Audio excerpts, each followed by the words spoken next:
Bem, pensando então em relação a esta questão que envolve as divergências e as relações de trabalho e as relações políticas entre essas duas classes a respeito das quais Marx está explorando, analisando, pensando, e aí eu repito a citação que nós estávamos lendo no final do bloco anterior, houve uma interrupção e vocês devem ter percebido, que diz assim: a classe trabalhadora, portanto, vivendo uma mesma situação de classe e sofrendo progressivo empobrecimento em razão das formas cada vez mais eficientes de exploração do trabalho e do trabalhador, acaba por se organizar politicamente. Essa organização é que permite a tomada de consciência da classe operária e sua mobilização para a ação política. E aí a gente começaria a entrar num campo que aqui particularmente não nos interessa tanto, pensando nos efeitos históricos que essa proposta acabou ganhando. Existem 2, 3 tópicos no final do capítulo que vão abordar bastante detalhadamente isso, para quem tiver interesse em olhar depois com mais cuidado. E eu gosto de indicar também sempre o livro A Era dos Extremos, do Eric Hobsbawm, que ajuda muito também a entender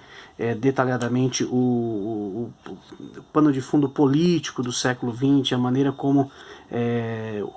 aí sim a gente pode começar a chamar de marxismo, foi ganhando formas diversas em diferentes lugares onde se promoveram revoluções, etc. Então nesse ponto nós não vamos entrar, mesmo porque o que nos interessa aqui são os efeitos de todo esse pensamento na realidade da educação, na realidade da escola brasileira. Agora, uma coisa que é importante a gente lembrar é o seguinte, é o aspecto teleológico que faz parte desta forma de pensar as relações sociais, e em particular as relações de trabalho, as relações entre essas duas classes compostas por operários e burguesia. O que é isso, esse aspecto teleológico, ou seja, que tem um fim, tem uma finalidade? Existe uma situação que na perspectiva de Marx em algum momento vai acabar, que é no caso da desigualdade. Ele entendia que em algum momento a desigualdade acabaria. E aí isso coincide também um pouco com aquilo que nós falamos a respeito da ideia de alienação, da religião, que para ele quando acabar a desigualdade a religião também acaba. Agora veja, o texto do Hobsbawm que eu citei em algum bloco anterior para vocês, Como Mudar o Mundo, faz uma leitura crítica a respeito disso também, pensando no seguinte: é possível nós relermos, problematizarmos essa perspectiva, tendo em vista aquilo que aconteceu no mundo no século XX, principalmente na segunda metade. E ainda mais com as questões relativas à globalização, a neoliberalismo. Talvez o ideal seria que correntes de pensamento, sejam elas políticas ou não, que se dizem identificadas com Marx, pensando em termos de atualidade, na realidade de hoje, no cenário dos últimos 20, 30 anos, propusessem não necessariamente um fim da desigualdade, mas uma redução das diferenças, mesmo porque essa perspectiva de fim definitivo da desigualdade pode soar tão utópico quanto eram aquelas formas de pensar dos socialistas chamados utópicos pelo próprio Marx, a respeito dos quais nós estudamos nos primeiros 2 blocos. Bem, agora, outra questão importante também é aquilo que se viu como efeito prático, antes até que as revoluções acontecessem em alguns lugares do mundo, ditas identificadas com o pensamento de Marx, que é a criação, por exemplo, de movimentos sociais, de partidos, de sindicatos, todos eles com a intenção de fazer com que esta proposta, lembrando sempre que lá no início a sociologia de Marx não tinha o objetivo de atingir apenas os intelectuais, os cientistas, os sociólogos, os intelectuais de maneira geral, mas atingir o povo e dar voz ao povo. Isso se fez concretamente por meio de organizações como essas, por exemplo, os sindicatos. fazendo com que os direitos antes não existentes pudessem passar a existir, as lutas pudessem concretamente acontecer e as relações de trabalho fossem cada vez mais se flexibilizando para que os trabalhadores pudessem ser reconhecidos, respeitados, dignificados e valorizados como tais. E ao longo do tempo, uma série de direitos foram conquistados. Nesse sentido, a Cristina Costa, nossa autora aqui, ela vai dedicar um tópico chamado a historicidade e a totalidade, onde ela deixa bem claro, por exemplo, que o enfraquecimento desses movimentos, o enfraquecimento dessas organizações, desses sindicatos, representaria, no fim das contas, o enfraquecimento da própria classe trabalhadora. Então, observe, as elites sempre estão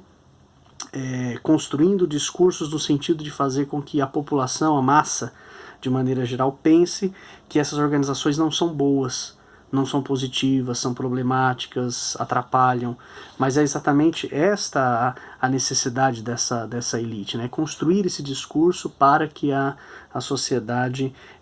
passe a acreditar nisso e veja essas organizações como não benéficas para a sociedade como um todo, quando na realidade são elas que dão voz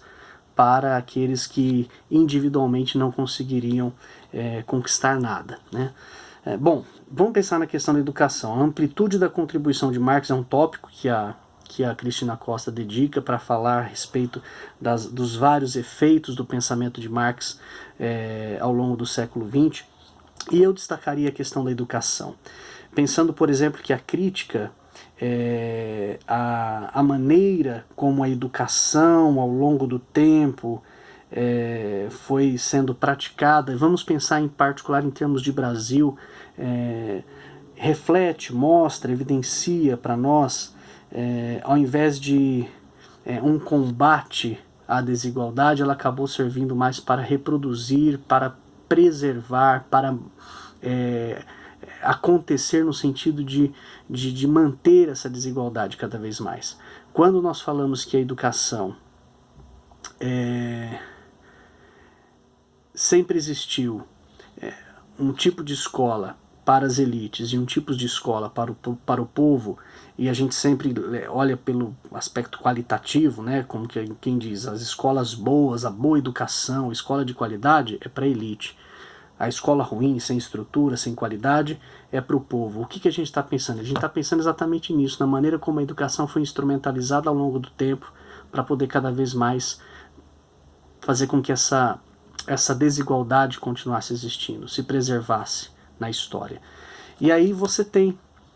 pedagogos, educadores, intelectuais aqui no Brasil que, influenciados tanto pela obra de Marx como de intelectuais marxistas da primeira metade do século XX, da segunda metade do século XX, que fizeram com que a educação fosse repensada, fazendo com que também nós percebêssemos que o importante não é apenas o aspecto prático do que diz respeito às habilidades da escrita, da leitura, da matemática, da capacidade de fazer cálculos. Isso tudo é importante, né? Pensando em termos de educação básica, que vai ser o público com o qual vocês vão trabalhar, a maioria de vocês, mas não só isso, mas é de também fazer com que a criança seja, ao longo da sua formação escolar, formada como cidadã, com capacidade crítica, e para que uma certa perspectiva política seja, ao longo do tempo, não colocada nela, mas mostrada para ela que é importante que se tenha, né? O pensamento político tem que fazer parte da formação intelectual, da formação ética, da formação escolar de toda criança, de todo adolescente, de todo jovem, né? Então, quando nós ouvirmos algo do tipo que a criança, o jovem, o adolescente não deve ouvir sobre política, não deve pensar sobre política, alguma coisa está errada. Por quê? Porque a ideia é exatamente de fazer com que eles não pensem essas questões, para que essas questões sejam tratadas por aqueles que querem fazer com que a escola, a cada ano, a cada década, seja uma reprodução das desigualdades sociais. Então esse é um ponto importante. E eu destacaria aqui, dentre os intelectuais que foram influenciados por essa corrente de pensamento, não somente o Paulo Freire, que a gente sabe que talvez seja o caso mais conhecido, né, de todos nós, mas outros importantes, até mesmo de escolas como a Escola Histórico-Crítica, como Dermival Saviani, José Carlos Libânio, que são importantes intelectuais, estão até hoje produzindo, e nós temos uma vasta literatura, uma vasta bibliografia produzida por eles e que nos ajuda muito na nossa formação pedagógica. Tá bom? Então é isso, gente. Eu espero que essa leitura, esse olhar bastante simples, introdutório, panorâmico que nós tivemos na obra, no pensamento sociológico de Karl Marx, e mais do que tudo a maneira como ele é importante para nós pensarmos a educação no Brasil, tem aí aberto alguns caminhos, alguns horizontes para que vocês possam a partir disso explorar mais, porque há muito, muito mesmo a ser explorado e conhecido a respeito desse autor e das correntes que vão surgindo a partir dele. Tá bom? É isso, muito obrigado. Qualquer coisa, estou à disposição para tirar dúvidas de vocês. Um abraço e até a próxima.